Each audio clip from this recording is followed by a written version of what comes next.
नमो वज्झायाणं नमो लोये सवसाहुणं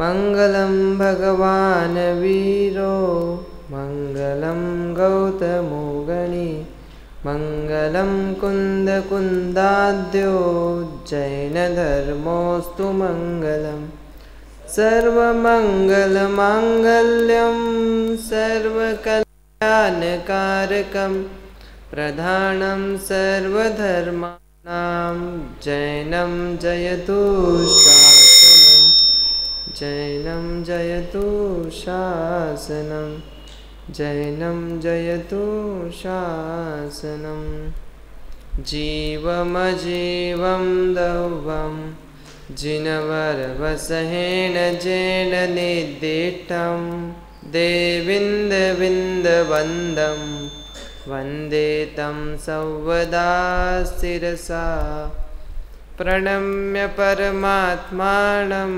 सिद्धं त्रैलोक्यवन्दितं स्वाभाविकचिदानन्दस्वरूपं निर्मलाव्ययम् शुद्धजीवादिद्रव्याणां देशकं च जिनेश्वरं द्रव्यसंग्रहसूत्राणां वृत्तिं वक्ष्ये समासत। आचार्य नेमिचंद्र सिद्धांति देव विरचित बृहद द्रव्य संग्रह, जिसके अंतर्गत प्रथम महाधिकार के अंतर्गत द्वितीय महाधिकार, द्वितीय अंतराधिकार, अजीवाधिकार, जिसकी हम चर्चा कर रहे हैं। पहले अधिकार में जीव का वर्णन कर दिया। अब जीव के बाद अजीव को भी जानना चाहिए, इसलिए पुद्गल आदि ये 5 अजीव द्रव्य है ऐसा कथन करके उनको भी जानना चाहिए, ताकि आपके सामने 2 द्रव्य रखे रहेंगे, एक तरफ जीव और दूसरी तरफ अजीव। आप दोनों में से हेय और उपादेय का निर्णय कर पाएंगे। इसीलिए अजीव को भी जानने के लिए यहाँ पर आचार्य कहते हैं और उनका भी संक्षेप में वर्णन कर रहे हैं, जिसके अंतर्गत हमने कल देखा था पुद्गल द्रव्य की भी जीव और पुद्गल। जिस तरह से पुद्गल जीव द्रव्य की शुद्ध अवस्था पाई जाती है, स्वभाव व्यंजन पर्याय पाई जाती है, उसी प्रकार पुद्गल द्रव्य है, पुद्गल द्रव्य की भी स्वभाव व्यंजन पर्याय पाई जाती है, पुद्गल द्रव्य की भी शुद्ध अवस्था पाई जाती है, जिसमें जिस पर्याय में किसी अन्य गुण का या फिर पर निमित्त का सहारा नहीं होता हो, ऐसी स्वभाव व्यंजन पर्याय। व्यंजन पर्याय प्रदेशोत्तर गुण के विकार को व्यंजन पर्याय कहते हैं, और उसमें भी दो भेद होते हैं, स्वभाव व्यंजन पर्याय और विभाव व्यंजन पर्याय। स्वभाव व्यंजन पर्याय में क्या कहलाते हैं? स्वभाव में मात्र प्रदेशत्व गुण का सहारा रहता है और किसी निमित्त से उसका सहारा नहीं कहा जाता है, मतलब किसी भी परद्रव्य का उसमें सहारा नहीं कहा जाता है स्वभाव व्यंजन पर्याय में। और विभाव व्यंजन पर्याय में प्रदेशत्व गुण का सहारा तो रहता ही है, क्योंकि वो तो उपादान है। संक्षेप में गए कि उपादान को साथ में लिए हुए निमित्त की अपेक्षा से जो पर्याय होती हो, जो अवस्था होती हो, वह है विभाव व्यंजन पर्याय। इस प्रकार जीव और पुद्गल दोनों की भी विभाव व्यंजन पर्याय, स्वभाव व्यंजन पर्याय पाई जाती है। स्वभाव व्यंजन पर्याय जीव की यदि कहेंगे तो सिद्ध पर्याय स्वभाव व्यंजन पर्याय, जीव की सिद्ध दशा स्वभाव व्यंजन पर्याय। और विभाव व्यंजन पर्याय क्या है? 4 गति रूप में कोई भी अवस्था ले लो, इन 4 गति रूप की अवस्था कौन सी है? जीव की विभाव व्यंजन पर्याय। अब पुद्गल में कैसे होगी घटित? पुद्गल की स्वभाव व्यंजन पर्याय कौन सी होगी? बस एक परमाणु है जो अणु अणु अपने में लीन है, वही स्वतंत्र है, अपने आप में पूर्ण होने से एक शुद्धता को लिए हुए है, और वही क्या है? स्वभाव व्यंजन पर्याय पुद्गल द्रव्य की है। और विभाव व्यंजन पर्याय 2 से लेके अधिक परमाणुओं के मिला करके जो भी बंध हुआ है, स्कंद तैयार हुआ है, और सबसे बड़ा कहे तो महास्कंद तैयार हो गया है, तो ऐसे महास्कंद एक कहलाएंगे पुद्गल द्रव्य की विभाव व्यंजन पर्याय। जो हमें आजकल आंखों से दिखाई देता है, ये माइक है, इसमें धातु इस्तेमाल किया गया है, इन धातुओं का संयोग होना, ये भी पुद्गल द्रव्य की विभाव व्यंजन पर्याय, स्वभाव व्यंजन पर्याय नहीं है। अब इसी का वर्णन करते हुए आगे की गाथा बताई थी कि पुद्गल द्रव्य की और भी जो विवाह व्यंजन पर्याय है वो किस तरह से, तो एक गाथा के माध्यम से बताने वाले थे। 16 नंबर की गाथा सभी बोलेंगे एक साथ। बंधो सुहुमो थूलो संठान भेदतम छाया उच्चोदादव सहिया पुग्गल दवस पज्जाया। गाथा में हमने देखा था शब्द, बंध, सूक्ष्म, स्थूल, संस्थान, भेद, तम, छाया, उद्योत और आतप, ये सब क्या है, पुद्गल द्रव्य की पर्याय है। उत्थानिका में बता दिया था कि पुद्गल द्रव्य की विवाह व्यंजन पर्याय है, इसलिए ये पुद्गल द्रव्य की कौन सी पर्याय हो गई, विवाह व्यंजन पर्याय हो गई है। अब इन्हीं का ही विस्तार करते हैं। कल हमने गाथा देख ली थी, इसका विस्तार देखिए, टीका देखिए, व्याख्या पेज क्रमांक 60। शब्द, बंध, सूक्ष्म, स्थौल्य, संस्थान, भेद, तमच्छाया, तपोद्योत सहिता पुद्गल द्रव्यस्य पर्याया भवन्ति। तत्वार्थ सूत्र में भी बस पूर्ण इसी रूप में सूत्र हैं, बस अंत में दिया है तपोद्योत वंतस्य, वंत मतलब युक्त है, और यहाँ पर भी उसी का पर्यायवाची शब्द प्रयोग किया है, सहित। किससे सहित है पुद्गल द्रव्य की पर्याय, देखिए शब्द, बंध, इन सब के विस्तार आएंगे, एक शब्द के भी विस्तार आएंगे। शब्द, बंध, सूक्ष्म अर्थात सूक्ष्मता, स्थौल्य स्थूलता, संस्थान आकार, भेद भेद होना, छेद वगैरह इत्यादि हो जाना, भेद, तम अंधकार, छाया छाया जैसे वृक्ष की छाया वगैरह पड़ना, ये छाया, आतप आतप उष्णता इत्यादि जो हम सहन नहीं कर सके ऐसा आतप, उद्योत चंद्रमा की रोशनी, आतप सूर्य की रोशनी और उद्योत कहलाएगा चंद्रमा की रोशनी इत्यादि से सहित कौन है, पुद्गल द्रव्य की पर्याय, पुद्गल द्रव्यस्य पज्जाया, पुद्गल द्रव्यस्य पर्याया भवन्ति। अतः विस्तारा, अब उसी का ही एक एक का यहाँ पर विस्तार कर रहे हैं। देखिए विस्तार, सर्वप्रथम शब्द का विस्तार कर रहे हैं। अतः विस्तर भाषात्मको अभाषात्मकस्य द्विविध शब्द, शब्द है वह दो प्रकार का, एक भाषात्मक और दूसरा अभाषात्मक। भाषात्मक जो बोली जा सके, लिखी जा सके उसे भाषा कहेंगे, और अभाषा किसे कहेंगे, जिसे बोला तो नहीं जा सकता लेकिन इशारों के माध्यम से समझाते हैं, जिसे इशारों के माध्यम से समझाते हैं, वह अभाषात्मक हो गई। जिसे बोला जाए, लिखा जाए वह भाषात्मक। इस प्रकार से शब्द दो प्रकार से पाए जाएंगे। तत्र, अब उन दो भेदों में भी, भाषात्मक और अभाषात्मक, इन दो भेदों में भी कहते हैं तत्र अक्षरान अनक्षर, अक्षर अनक्षर भेदेन भाषात्मको द्विविधा भवति। जो भाषा है वह द्विविधा भवति, कौन कौन से भेद से, एक अक्षर और दूसरी अनक्षर। अक्षर जो हम पढ़ते हैं ये अक्षर, और अनक्षर जो बोलने में आ रही है भाषा, जो बोलने में आ रही है अनक्षर, ये भी अक्षर रूप है, बोलने में आ रही है ये भी अक्षर रूप है। इसमें और उदाहरण देने वाले हैं कि अक्षर और अनक्षर किस तरह से घटित हो रही है।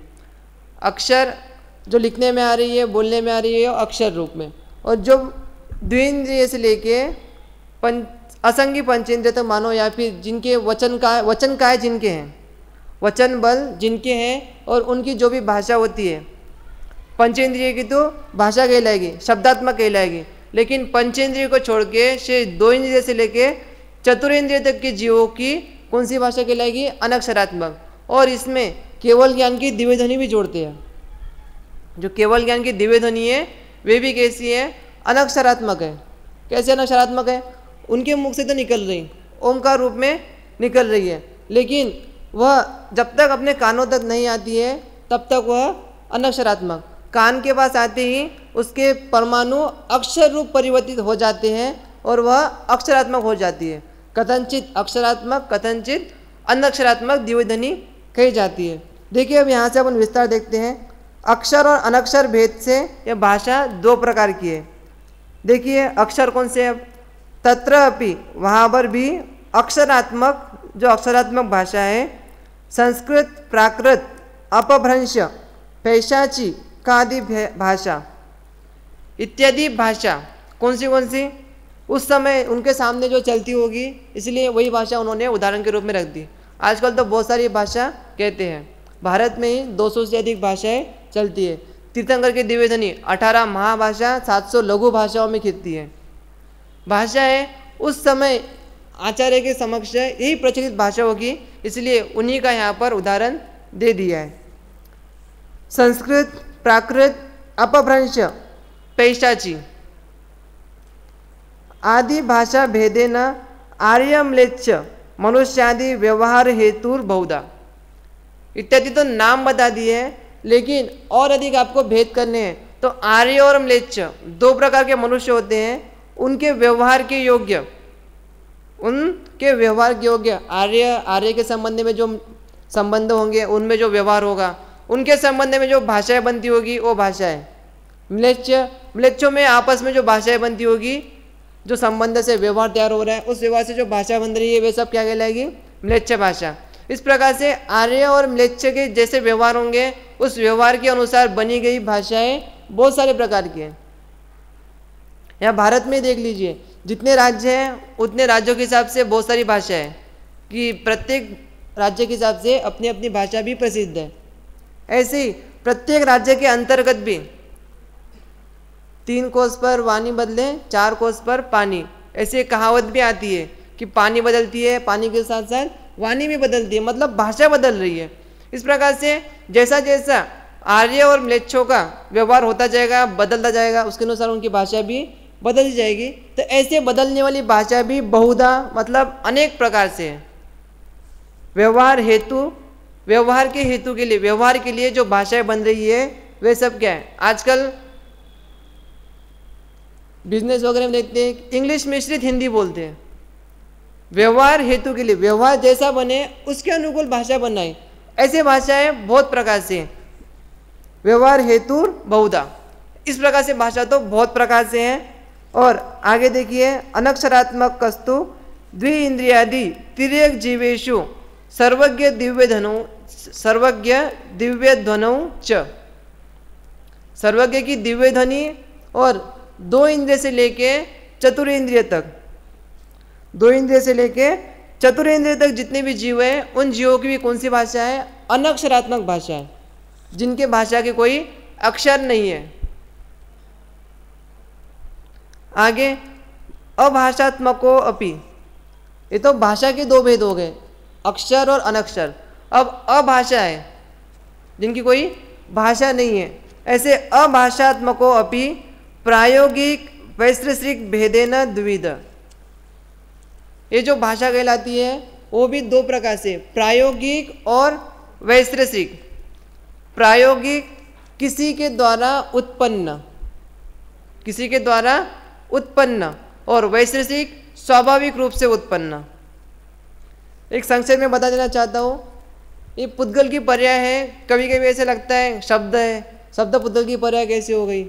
आगे इसका पूरा वर्णन आएगा कि यह जीव के मुख से निकलती है, इसलिए यह जीव की ही एक पर्याय होनी चाहिए। लेकिन जीव की पर्याय अगर ऐसे बोलने के रूप में बाहर निकलती होगी तो बोलना भी समुद्घात कहलाता। क्यों? क्योंकि उसमें जीव हो रहा है और आत्मा प्रदेशों के प्रदेश बाहर निकल रहे, ऐसा प्रतिभाषित होता। लेकिन ऐसा नहीं है, ये जीव की नहीं है, पुद्गल की ही है। पुद्गल की कैसे है?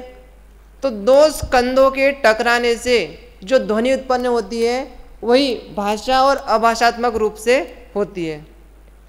अपन बोलते भी है ना, तो अपने में ही शरीर की जो अवस्थाएं हैं, कंठ, तालु, जिस पर जीभ अपनी पटकी जाती है और जीभ के बार पटक जाने से आवाज आती है। मतलब 2 पुद्गल द्रव्यों का ही एक दूसरे के ऊपर घर्षण हो रहा है, संघात हो रहा है, इसलिए वो क्या हो रही है, आवाज उत्पन्न हो रही है। दोनों का टकराव हो रहा है, और टकराव ही क्या है, आवाज होने का कारण है। इस प्रकार से स्कंद के टकराव से शब्द की उत्पत्ति होती है, ऐसा पंचास्तिकाय में आया है। 2 स्कंद है, 2 या 2 से अधिक पुद्गल परमाणुओं के मिली हुई अवस्था को स्कंद कहेंगे। तो ऐसे स्कंदों के टकराव से, स्कंदों के भिड़ने से शब्द की उत्पत्ति होती है, ऐसा पंचास्तिकाय के अंतर्गत जब अजीव का वर्णन करते हैं तब ऐसा आया है। अब उसी के अंतर्गत ये जो शब्द उत्पन्न होते हैं भाषात्मक अभाषात्मक 2 रूप में परिवर्तित होते हैं। भाषात्मक भी अक्षर रूप होंगे या फिर अनक्षर रूप होंगे। अभाषात्मक होंगे तो वे भी 2 प्रकार से होंगे, एक प्रायोगिक होंगे, किसी के द्वारा उत्पन्न किए होंगे, या फिर नैसर्गिक होंगे। वैशेषिक मतलब नैसर्गिक। इस प्रकार से शब्दों की उत्पत्ति होती है और इन 4 प्रकार में से ही किसी न किसी प्रकार में हो सकती है। और इनमें तो और अवान्तर भेद है, जाति की अपेक्षा से इनको संक्षेप में 4 भेद बता दिए। इनके और अलग प्रकार है। कैसे अलग प्रकार? जैसे प्रत्येक वस्तु से अलग अलग किया। जैसे मान लो माइक की आवाज़ है, ये माइक की आवाज़ एक प्रकार की हो गई, पंखे की आवाज़ आ रही है और पंखे की आवाज़ एक प्रकार की हो गई। ऐसे जितने भी प्रकार के पुद्गल द्रव्यों से आवाज़ होती जाएगी उतने प्रकार की आवाज़ कहलाएगी।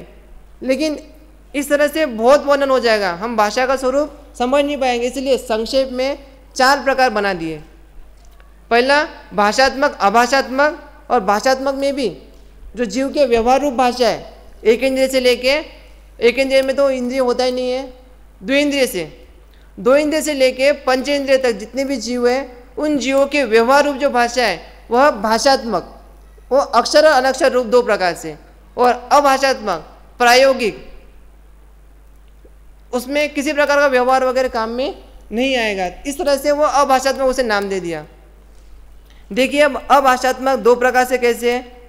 यहाँ पर सबसे पहले प्रायोगिक भाषा है, प्रयोग से उत्पन्न प्रायोगिक, जो किसी प्रयोग से उत्पन्न हो ऐसी भाषा को कहेंगे प्रायोगिक भाषा। अब देखिए प्रयोग से कैसे होती है, यहाँ पर एक छंद भी दिया है, उस छंद के माध्यम से प्रायोगिक भाषा 4 प्रकार से होती है, और प्रकार से भी हो सकती है, लेकिन उन संक्षेप में उनको एक तरह से एक सूत्र रूप में बांध करके 4 प्रकार से बता दिया। देखिए प्रायोगिक भाषा, छंद पढ़ेंगे सभी एक साथ। ततम वीणादिकम गेयम विततम पटहादिकम घनम तो कास्यतालादि सुशिरम वंशादिकम विदु। इसमें 4 प्रकार से प्रायोगिक बता दिए, प्रयोग करके 4 प्रकार से भाषा उत्पन्न हो सकती है। कौन सी है? ततम, उसके बाद विततम, घनम और सुशिरम, ये 4 प्रकार से भाषा बताए। भाई कैसे कैसे उत्पन्न होती है? आपको ये शब्द संगीत के संबंध में लगते होंगे। उस समय संगीत ही ऐसा चलता होगा कि संगीत के माध्यम से ही प्रयोग करके भाषा को उत्पन्न कर रहे, इसलिए संगीत के ही उदाहरण दे दिए। इन्हीं के अंतर्गत बाकी जितने भी आजकल प्रायोगिक आवाज़ होते हैं, पीछे वेल्डिंग वगैरह काम चलता है, लोहा की कटिंग करते हैं, वो भी प्रायोगिक आवाज़ है, वो भी प्रायोगिक आवाज़ है। लेकिन वो आवाज़ भी इन्हीं 4 के अंतर्गत, देखिए ततम, तत्सम ये भी ले सकते हैं कि जो हमें अच्छी लग रही है, विततम जो आवाज़ हमें अच्छी लग रही है, ऐसा भी विभाजन अपन कर सकते हैं। ततम विततम, तत् से विपरीत, जैसे कोई काम वगैरह हो रहे हैं, काम वगैरह घर में बर्तन वगैरह पड़ गया, उसका भी आवाज़ हो रहा है, वो आवाज़ हमें अच्छा नहीं लग रहा है। कोई आवाज़ है म्यूज़िक वगैरह की आवाज़, संगीत वगैरह का आवाज़ होते हैं, ये हमें अच्छे लगते हैं, किसी वाद्य के द्वारा निकली हुई आवाज़ ये हमें अच्छे लगते हैं, तो वो भी तत् ले सकते हैं, और उससे विपरीत आवाज़ वितत भी ले सकते हैं। देखिए इस प्रकार से अपन चारों में ही पूरी दुनिया के आवाज़ों को विभाजन कर सकते हैं। ततम जो आवाज़ है वह किससे निकलती है? वीणादिकम, वीणा से नहीं, वीणा आदिकम, जो वीणा से लेके और भी जितने वीणा जैसे पदार्थ होंगे जिनके कारण ये तत् आवाज़ निकलेगी जो हमें अच्छी लगती हो। एकदम ऐसे मंद मंद रूप से, आजकल गिटार वगैरह कहते हैं ना, गिटार वगैरह की आवाज़ कैसे है? तत् आवाज़ है। ततम वीणादिकम गेयम, तत् आवाज़ है वह वीणादिक से उत्पन्न हुई, गेयम जाननी चाहिए। विततम पटहादिकम, विततम पटहादिकम थोड़ी मोटी मोटी रूप में आने वाली आवाज़। पटहा मतलब यहाँ दिया है ढोलक, ढोलक वगैरह होते हैं, ढोलक वगैरह बजाने पर जैसे आवाज़ आती है उस टाइप में जिसकी भी आवाज़ आती हो, बॉम्ब शॉट वगैरह हो गया, उसकी आवाज़ कैसी कहेंगे? इसी तरह से आवाज़ कहेंगे। विततम पटहादिकम, पटहादि ढोलक आदि के माध्यम से जैसे भी साधन होंगे उनके द्वारा जो आवाज़ निकल रही है वो कैसी आवाज़ है? वितत। आगे धनम तो कास्य तालादि, धन आवाज़ किसकी रहेगी? कास्य मतलब झांझ मंजीरे, ताल, ताल को झांझ, जो एक के ऊपर एक रखे से तो बजाते हैं ना, उसे झांझ कहते हैं, उसे ताल। और मंजीरे, मंजीरे को यहाँ पर दिया है कास्य। कास्य होते हैं जिसमें छोटे छोटे जैसे रुपयों के सिक्कों की तरह होते हैं और उसे संगीत के माध्यम से बजाते हैं। मंजीरा, मंजीरा और ताल, इनके माध्यम से जो आवाज़ होगी उसे क्या कहेंगे? धन। उसे घनम तु कास्य तालादि। और सुशिरम, सुशीर, सुशीर, सुशीर आवाज़ कैसे? वंशी वंशाधिकम विदु, बांसुरी इत्यादि जितने भी साधन होते हैं, आजकल लोग पुंगी वगैरह भी कह देते हैं, ये भी सब कैसे हो गए? जिसमें एक हवा का झोंका वगैरह आता हो, हवा के माध्यम से जो आवाज़ फैलती हो, या फिर हवा इत्यादि के माध्यम से जिसका निकलना मुश्किल हो जाए, ऐसे आवाज़ को कहेंगे। बांसुरी वगैरह रहते हैं, वीणा वगैरह रहते हैं, इन सब में हवा का प्रयोग होता है। ऐसे हवा के प्रयोग होने वाले वंशाधिकम, बांसुरी इत्यादि कौन से वाद्य हैं? सुशीर वाद्य है। तो इस प्रकार से 4 प्रकार से वाद्य हैं। इन 4 प्रकार के वाद्यों में से जो आवाज़ होती है, इन 4 प्रकार की आवाज़ प्रायोगिक आवाज़ हो गई। तो यही आवाज़ कहते हैं, जितनी भी दुनिया में आवाज़ें हैं इन 4 के अंतर्गत ही शामिल हो जाएगी। अब इसके अलावा ये बता रहे, इसके अलावा और दूसरी भाषा है, कौन सी? विस्तृसा, जो स्वाभाविक रूप से उत्पन्न होती है। इति श्लोक कथित कमेन प्रयोगे भव प्रायोगिक, जो प्रयोग से उत्पन्न हो वह प्रायोगिक भाषा है, वह चतुर्धा भवती, वह 4 प्रकार से होती है, जिसका वर्णन पहले कर चुके हैं। अब यहाँ पर विस्तृसा मतलब स्वभाव से उत्पन्न होने वाली जो भाषा है उसका वर्णन यहाँ पर करते हैं। विस्तृसा स्वभावे न भवो वैश्रसिको, मतलब स्वभाव से जो उत्पन्न हो रही है वह स्वाभाविक है। निसर्गत, स्वभाव का मतलब यहाँ पर निसर्गत, बिना किसी निमित्त के उत्पन्न हो रही है, जिसका कोई समय वगैरह नहीं है, अचानक से हो रही है, ऐसी आवाज़ों को कहेंगे वैश्रसिक। वैश्रसिको मेघादि प्रभो बहुधा, मेघादि के माध्यम से बिजली वगैरह की आवाज़ आती है। ये सब कैसी आवाज़ें हैं? ये सब कैसी आवाज़ है? इनको किसी ने नहीं किया है, ये निसर्गत। इस प्रकार से मेघ गर्जना इत्यादि हो रही है, बिजली की आवाज़ वगैरह हो रही है, ये सब जितनी भी आवाज़ है ये सब कैसी है? आप कहोगे हवा वगैरह आ रही है, हवा की आवाज़ आ रही है, नहीं, हवा की आवाज़ वो अपने कान के द्वारा आ रही है, कान के पास से हवा गुजरती है तो उससे हवा आ रही है, वो निसर्गत नहीं है, वह प्रायोगिक है। लेकिन जो बादल बाहर की आवाज़ आ रही है, बादल इत्यादि की गर्जना हो रही है, वे सब कैसी है? निसर्गत है, इसलिए उनको यहाँ पर निसर्गत कहा। ऐसे उदाहरण बहुत कम देखने के लिए मिलते हैं, इसलिए यहाँ पर भी उनके उदाहरण कम दे दिए। इस प्रकार से यह भाषा का वर्णन हुआ। किंच, अब इसी में और विशेष बता रहे कि इसमें विशेष क्या है? किंच शब्दातीत, पहले शंका उठाई थे ना कि ये शब्द है जीव के मुख से निकलते हैं तो जीव के कहने चाहिए, उसी का यहाँ पर निराकरण करते। किंच, अब उन सब में यहाँ पर विशेष कह रहे शब्दातीत, शब्दातीत निज परमात्म भावना च्युतेन शब्दादि मनोज्ञ अमनोज्ञ पंचेन्द्रिय विषयासक्तेन च जीवेन यद उपाजितम सुस्वर दुस्वर नाम कर्म तद उदयेन यद्यपि जीवे शब्दो दृश्यते, जीवे शब्दो दृश्यते न कि पश्यते,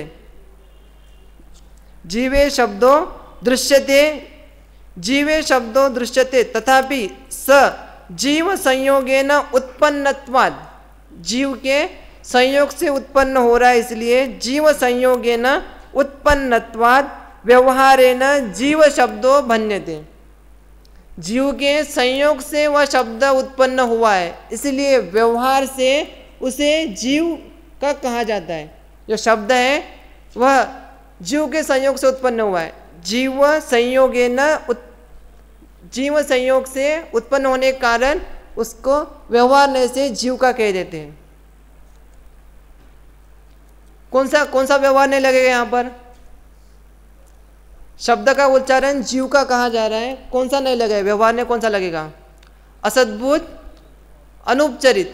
अनुपचरित असद्भुत व्यवहार से जीव के शब्दादि का कथन वगैरह करना।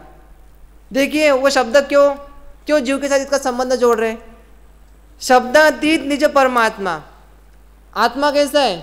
शब्दातीत है,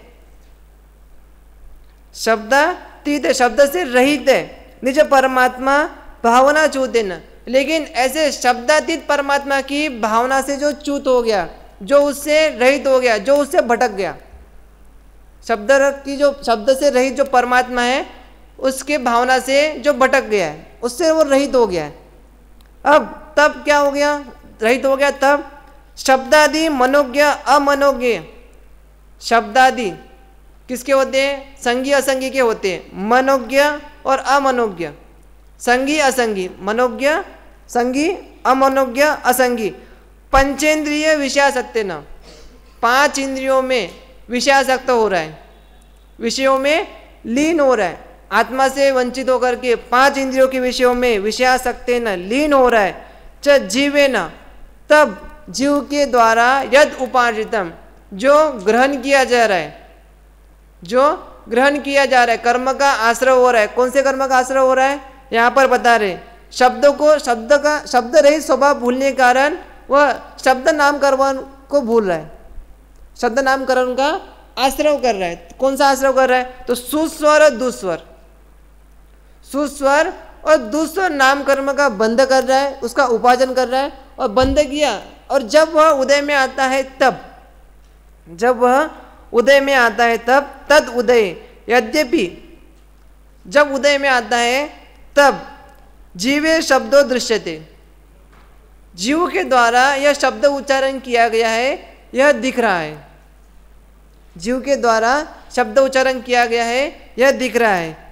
दृश्यते तथापि स जीव संयोगेन उत्पन्नत्वात्, वह जीव के संयोग से उत्पन्न हुआ होने से उसे क्या कहते हैं? व्यवहारेण जीव शब्द बन्यते, व्यवहार से उसे जीव शब्द कहेंगे। अगर निश्चय से भी अगर जीव शब्द मानेंगे तो समुद्घात की तरह प्रसंग बनेगा। आत्मा के प्रदेशों का बाहर निकल के जीव शब्द उत्पन्न हुए, इसलिए यहाँ पर व्यवहार नहीं से वो जीव शब्दों को कहा है, न कि निश्चय नहीं से। आगे देखिए, निश्चय न पुनः, निश्चय नहीं से पुनः पुद्गल स्वरूपम एव इति, लेकिन वह क्या है? निश्चय नहीं से पुद्गल स्वरूप ही है। सबसे पहले बता दिया था आवाज की उत्पत्ति हो रही है, कैसे हो रही है? अंदर 2 स्कंदों का टकराव हो रहा है, उससे आवाज हो रही है, और जितने जोर से वो टकराव होता है उतने जोर से वह आवाज आती है। इस प्रकार से स्कंद के टकराव से आवाज की उत्पत्ति होती है, शब्द की उत्पत्ति होती है। इस प्रकार से यह शब्द का स्वरूप हो गया। इसी तरह आगे बंध, बंध का स्वरूप देखिए, शब्द बंध सूक्ष्म स्थौल्य बिल्कुल क्रम से चलेंगे।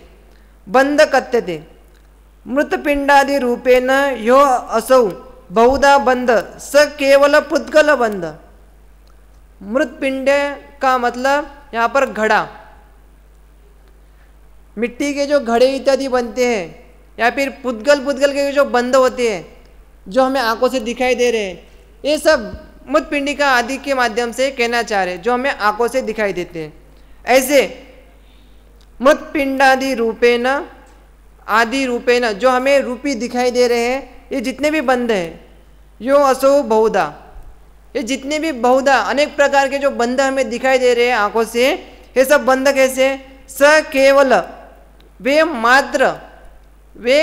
मात्र पुद्गल बंध है। पुद्गल के साथ बंधा हुआ होने से पुद्गल बंध है। फिर बंध की बात करनी है, यहाँ पर कुछ विशेष बात आनी चाहिए ना, तो विशेष बात क्या है? यस्तु कर्म नो कर्म रूप स जीव पुद्गल संयोग बंध। विशेष बात क्या है? कर्म और नो कर्म रूप जो पुद्गल बंध होता है, जीव पुद्गल बंध हो रहा है, जीव और पुद्गल का संयोग हो रहा है, वह यहाँ पर विशेष रूप से जानना है। पुद्गल के बंध को जानने से हमें क्या लाभ मिल रहा है? हमें कोई लाभ नहीं मिल रहा है। हमें तो ये जानना है कि जीव और पुद्गल इन दोनों में भी बंध अवस्था कही जाती है। वो बंध कोई अलग बंध नहीं है, यही बंध है, स्निग्ध वृक्ष वाला बंध, क्योंकि बंध की परिभाषा यही है कि स्निग्ध वृक्षत्वाद बंध। उसी को यहाँ पर समझाने के लिए जीव और पुद्गल, जीव और कर्म से उत्पन्न जो संयोग हो रहा है वह भी यहाँ पर बंध है। किंच विशेष, अब उसी का ही यहाँ पर खुलासा करके बताते हैं। कर्म बंध पृथक भूत स्वशुद्धात्म भावना रहित जीवस्य अनुपचरित असद्भुत व्यवहारेण, अनुपचरित असद्भुत व्यवहारेण द्रव्य बंध, जो बाहर में उसमें कारमान शरीर रूप जो बंध रहा है, कारमान शरीर रूप जो बंध रहा है, शरीर वो कौन से व्यवहारने का विषय है? अनुपचरित असद्भुत व्यवहारने का विषय। इसलिए जो अनुपचरित असद्भुत व्यवहारने का विषय है ऐसा वह द्रव्य बंध क्या हो रहा है उसमें? कर्म बंध पृथकभूत स्वशुद्धात्मा भावना रहित होने के कारण अपने शुद्धात्मा की भावना से रहित हो गया। और आत्मा कैसा था? कर्म बंध से रहित था, कर्म से पृथक था, ऐसा स्वरूप उसका नहीं जाना, इसलिए कर्म से वह अभिन्न होता जा रहा है। किस नहीं की अपेक्षा से? व्यवहारने की अपेक्षा से, अनुपचरित असद्भुत व्यवहारने की अपेक्षा से वह द्रव्य बंध है। अब आगे देखिए, तत्रैव अशुद्ध निश्चयेन, व्यवहारने की बात हो गई, अब निश्चयने की अपेक्षा से बताएंगे। यो असौ रागादि रूपो भावबंध, और जो रागादि रूप भावबंध हो रहा है वह किसने की अपेक्षा से? अशुद्ध निश्चय ने, अशुद्ध नहीं कहो या अशुद्ध निश्चय नहीं कहो, उस अपेक्षा से ये रागादि भावबंध जीव के कहे जाते। द्रव्य बंध कहेंगे तो व्यवहारने से, और रागादि भावबंध कहेंगे तो किस अपेक्षा से? निश्चय की अपेक्षा से, अशुद्ध निश्चय की अपेक्षा से। लेकिन परम शुद्ध निश्चय की अपेक्षा से वह भी क्या है? व्यवहारी है। कथ्यते सो अभी शुद्ध निश्चय न पुद्गल बंध है, वह जीव के कहे जा रहे कि जीव का बंध है, जीव का बंध है, कर्म का बंध है। लेकिन वो कर्म रागादि रूप हो चाहे नो कर्म रूप हो, ये दोनों भी कैसे हैं? पुद्गल के ही है। शुद्ध निश्चय से, परम शुद्ध निश्चय से दोनों कैसे हैं? पुद्गल के ही है। सो अपि शुद्ध निश्चय न पुद्गल बंध है, वह दोनों कैसे? पुद्गल के ही बंध है। जीव पुद्गल का संयोग व्यवहारने से कहा जा रहा है, बंध तो पुद्गल का पुद्गल में ही हो रहा है, ये यहाँ पर कहना चाहते हैं। इस प्रकार से यह बंध का बता दिया। पिछली बार जब पिछली गाथा का बात की थी तब हमने देखा था कि स्निग्ध वृक्ष से बंध हो रहा है, रागादि भाव स्निग्ध और कर्म परमाणु का उसको आना, शरीर को आकर के चिपकना, आत्मा के बाहर में आके चिपकना। एक किस तरह से आते हैं मैं उदाहरण के माध्यम से बताना चाहूँगा। जैसे कांच को कोई बर्तन होता है, कांच के बर्तन के ऊपर हम देख सकते हैं कि धूल आकर के उसमें चिपक जाती है, न कि कांच के अंदर प्रवेश करती है।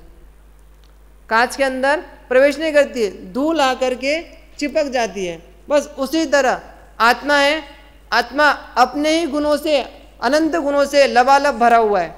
अब उसके अंदर या आत्मा के अंदर कर्म प्रवेश कैसे कर सकते हैं? आत्मा के अंदर कर्म प्रवेश नहीं करते। आत्मा के ऊपर ही धूलिकणवत कर्म परमाणु एक अपना आवरण बना लेते हैं, कर्म परमाणुवत एक आवरण बना लेते हैं। आत्मा के अंदर प्रवेश कैसे करेंगे? अनंत गुणों में एक और गुण एक्स्ट्रा देने के लिए जगह नहीं है, तो एक कर्म परमाणुओं को आत्मा के अंदर कैसे जगह दे सकते हैं? तो इस प्रकार से वह आत्मा के ऊपर ही ऊपर चिपकते हैं, न कि उसके अंदर प्रवेश करते हैं। इस प्रकार से बंध की चर्चा हुई। बंध के बाद यहाँ पर जो एक एक और पुद्गल की पर्याय है, विवाह व्यंजन पर्याय, उनकी बात करते हैं। देखिए, सूक्ष्मत्व बिल्वादि अपेक्षया बदरादि नाम सूक्ष्मत्व। बिल्व फल, बिल नामक एक फल होता है, उस फल की अपेक्षा से बद्री मतलब बेर का जो फल है वो सूक्ष्मत्व की ओर जा रहा है। बिल बड़ा हो गया तो उससे सूक्ष्म का मतलब यहाँ पर छोटा लेना। सबसे छोटा हो तो परमाणु आ जाएगा, लेकिन सूक्ष्मता की ओर कैसे जाते हैं? जो छोटे छोटे होते जाए वह क्या कहलाएंगे? सूक्ष्म। इस प्रकार से बिल्वादि अपेक्षा, बिल फल की अपेक्षा से बद्री फल मतलब बेर को अगर लेंगे तो वह बिल की अपेक्षा से बेर क्या हो जाएगा, सूक्ष्म हो जाएगा। तो इस प्रकार से यह सूक्ष्मत्व। परमाणु साक्षादिति, परमाणु साक्षात वास्तविक उदाहरण क्या होगा सूक्ष्म का, तो परमाणु, परमाणु से छोटा कोई नहीं, इसलिए यहां पर कह रहे हैं परमाणु साक्षात, परमाणु से छोटा कोई नहीं, इसलिए परमाणु को साक्षात यहां पर ले रहे, साक्षादिति। और आगे देखिए, बदरादि अपेक्षया बिल्वादि नाम स्थूलत्व, बेर की अपेक्षा से अगर हम बिल की तुलना करेंगे तो बेर की अपेक्षा बिल कैसा है, बड़ा है। स्थूल मतलब मोटा होना, बड़ा होना, सूक्ष्म का मतलब छोटा, और सबसे छोटा परमाणु।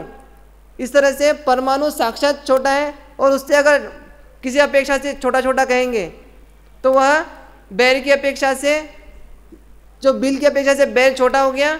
बस उसी तरह इधर घटा रहे कि सबसे बड़ा कौन होगा, महास्कंद होगा, सबसे बड़ा महास्कंद, सभी पुद्गल परमाणुओं को मिला हुआ एक स्कंद, कल्पना रूप में वैसे होना चाहिए वास्तविक में। अगर सभी जितने भी परमाणु हैं उन परमाणुओं को मिलाकर के एक स्कंद तैयार हो जाए तो वह महास्कंद कहलाएगा, वो तो साक्षात हो गया। लेकिन उसके अपेक्षा से जितने भी छोटे छोटे वस्तुएं हैं वो सब क्या कहलाएंगे, सूक्ष्म सूक्ष्म कहलाएंगे, और सूक्ष्म से लेके मोटे की तरफ आएंगे वे सब क्या कहलाएंगे, स्थूल स्थूल कहलाएंगे। यहाँ पर भी कह रहे बदर आदि अपेक्षा, बैर की अपेक्षा से बिल का फल क्या हो गया, मोटा हो गया। स्थूलत्वम जगत व्यापिनी महास्कंदे सर्वोत्कृष्टम मिति, जगत पूरे संपूर्ण जगत को व्याप्त करने वाला ऐसा जो महास्कंद है, वह महास्कंद क्या है, सर्वोत्कृष्ट स्थूल का उदाहरण है। सबसे मोटा कोई होगा तो महास्कंद सबसे बड़ा होगा। इसी के साथ आगे और बात कर रहे हैं कि संस्थान, थूलो संतान, संस्थान मतलब आकार। आकार देखिए, समचतुरस्र, समचतुरस्र, न्यग्रोध, साधि, कुब्जक, वामन, हुंडक भेदेन षट प्रकार संस्थान, यद्यपि व्यवहारेण जीवस्य अस्ति, यद्यपि व्यवहारेण जीवस्य अस्ति तथापि संस्थान असंस्थान चित् चमत्कार, असंस्थान चित् चमत्कार परिणतेर भिन्नत्वाद निश्चयेन पुद्गल संस्थानम एव।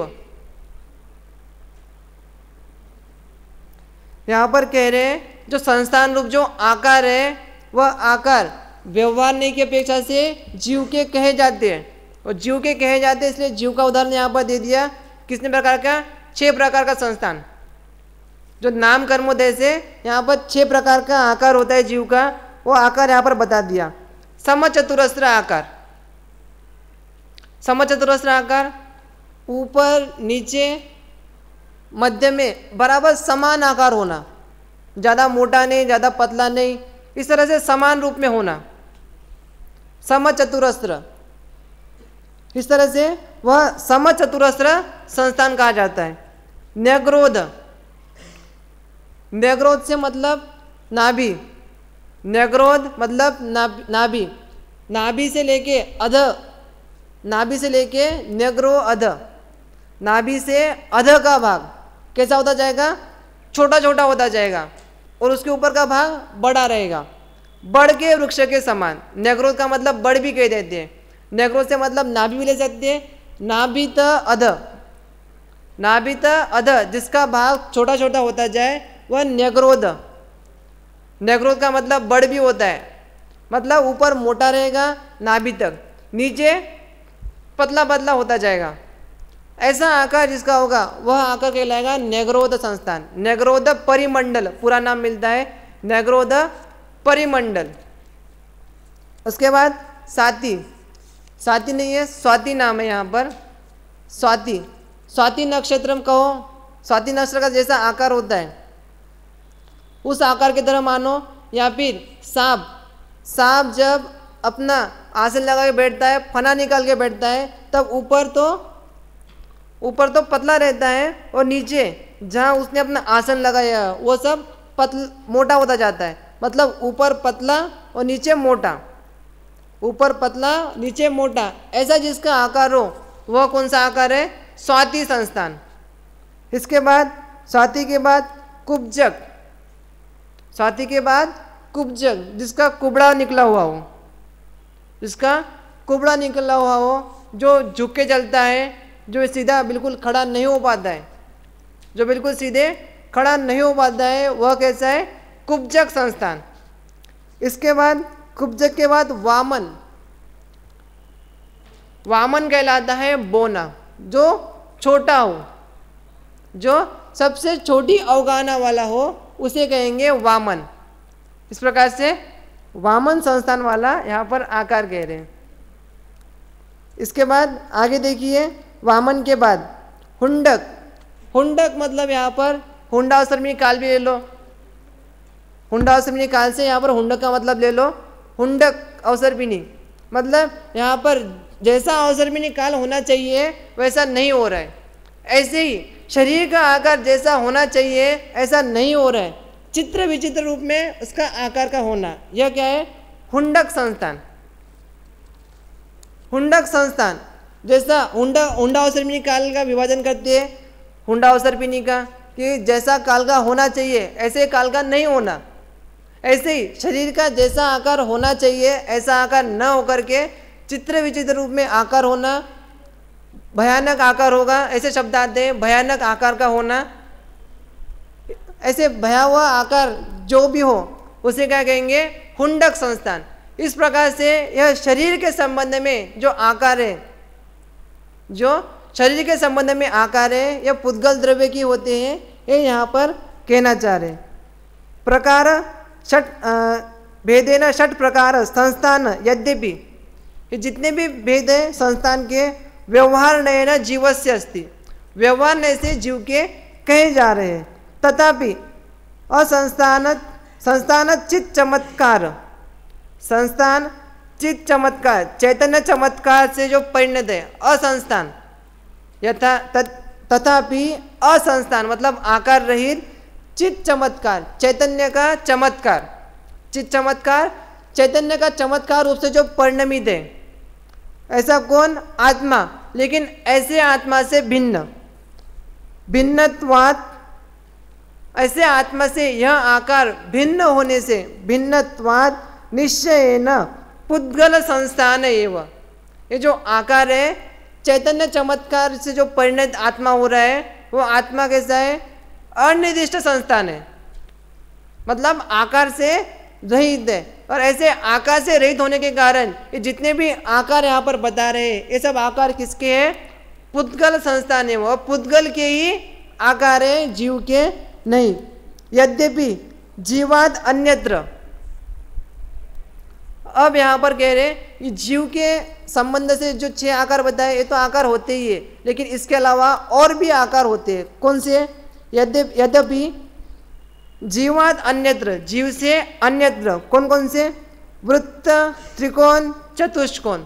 वृत्त मतलब गोल, त्रिकोण मतलब जिसके 3 कोण होते हैं, चतुष्कोण जिसके 4 कोण होते हैं। और ऐसे आदि से यहाँ पर लगा लेना, षटकोण, सप्तकोण, अष्टकोण, जितने भी कोण लगा सकते हो वो सब कोण यहाँ से लगा लेना।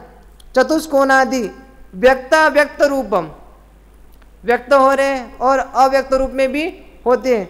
व्यक्ताव्यक्त रूपम बहुधा संस्थानम तदपि पुद्गल एव, जितने भी प्रकार के आकार होते हैं, बहुत प्रकार के आकार होते हैं, वे सब कैसे हैं? पुद्गल के ही है, जीव के नहीं है। इसलिए पुद्गल के आकार, संस्थान भी किसके अंतर्गत हो गए? पुद्गल की ही एक विभाव व्यंजन पर्याय हो गई है।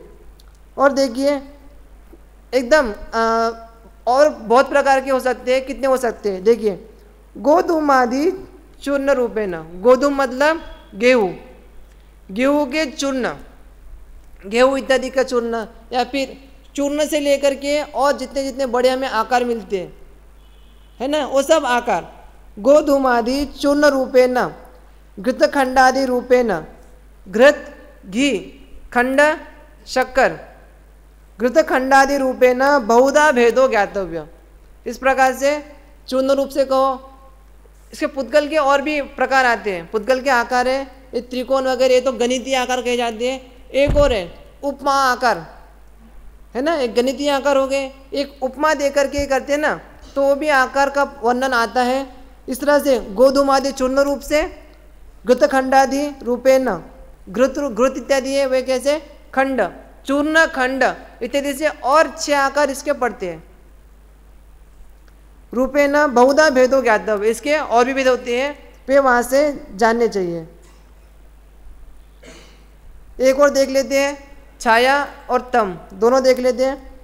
दृष्टि प्रबंधको, दृष्टि प्रतिबंधको अंधकार तम इति भन्यते, जिसमें दृष्टि प्रतिबंधक होती हो, दृष्टि बांधी जाती हो, जिसमें दृष्टि बांधी जाती है, प्रतिबंधक होती है, उसे क्या कहेंगे, तम कहेंगे, अंधकार कहेंगे, है ना। कैसे बांधी जा रही है, जैसे भी लाइट जल रहा है, लाइट को अगर बंद कर देंगे, लाइट को अगर बंद कर देंगे तो हम देख नहीं पा रहे कुछ भी, हमारी दृष्टि प्रतिबंधित हो जाती है,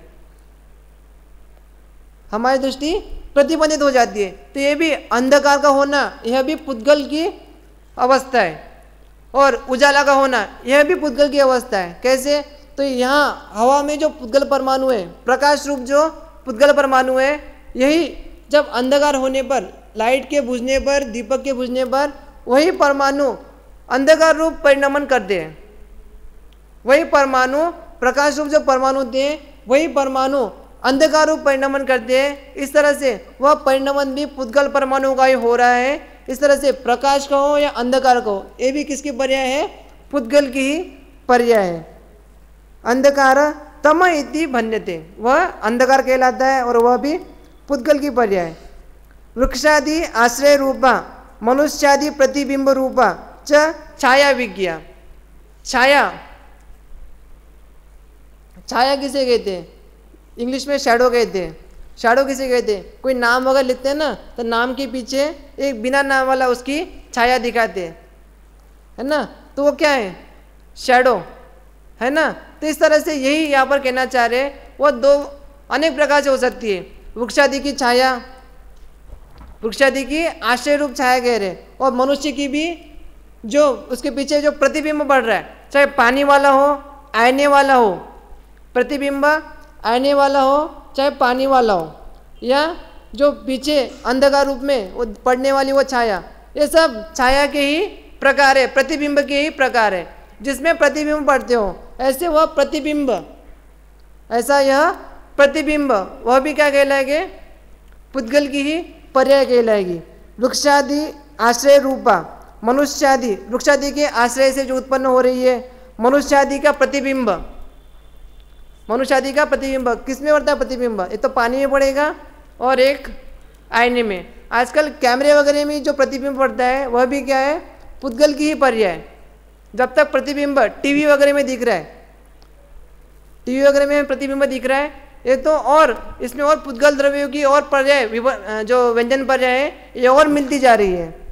लेकिन आईना और पानी ये तो साक्षात प्रतिबिंब रूप में, जो बाकी जो केबल वगैरह के माध्यम से, कैमरा इत्यादि के माध्यम से दिखाते हैं, इसमें तो और बहुत सारी पर्याय, व्यंजन पर्याय मिली हुई है, तब ये टीवी में अवस्था दिख रही है। कैमरे के माध्यम से एक उल्टी दिशा होने के बाद भी हमें अपना चित्र दिखता है कैमरे के माध्यम से, इसमें और भी बहुत सारे विभाव व्यंजन पर्याय मिली हुई होती है। लेकिन साक्षात बिल्कुल संक्षेप में अगर कोई कहेंगे विभाव व्यंजन पर्याय, छाया रूप कौन सी है, आईने वाली, पानी वाली, और जो वृक्षादि की जो छाया वगैरह पड़ती है, हम भी अगर कहीं खड़े हो जाएंगे धूप इत्यादि में, तो जो हमारी छाया वगैरह पड़ती है वह प्रतिबिंब, वह सब क्या कहलाएगा, छाया। तो इस प्रकार से यहाँ तक हमने जितना भी देखा यह सब पुद्गल की ही पर्याय है। आज हमने यहाँ तक देखा छाया तक, इसके आगे के जितना वर्णन है अपन कल से यथायोग के देखेंगे। एक बात प्रवचन के शुरुआत में भी और अंत में भी ध्यान रखना, हम अजीव का वर्णन कर रहे हैं ताकि जीव का निर्णय कर सके। हमें जीव का निर्णय भी नहीं करना है, जीव द्रव्य का निर्णय नहीं करना है, जीव तत्व का निर्णय करना है।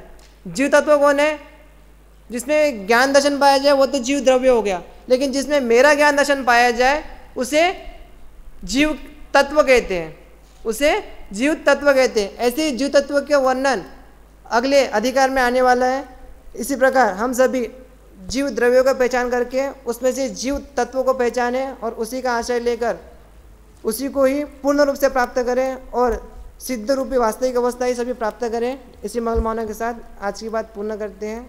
शेष बात कर करेंगे। ओम नमः सिद्धेभ्य।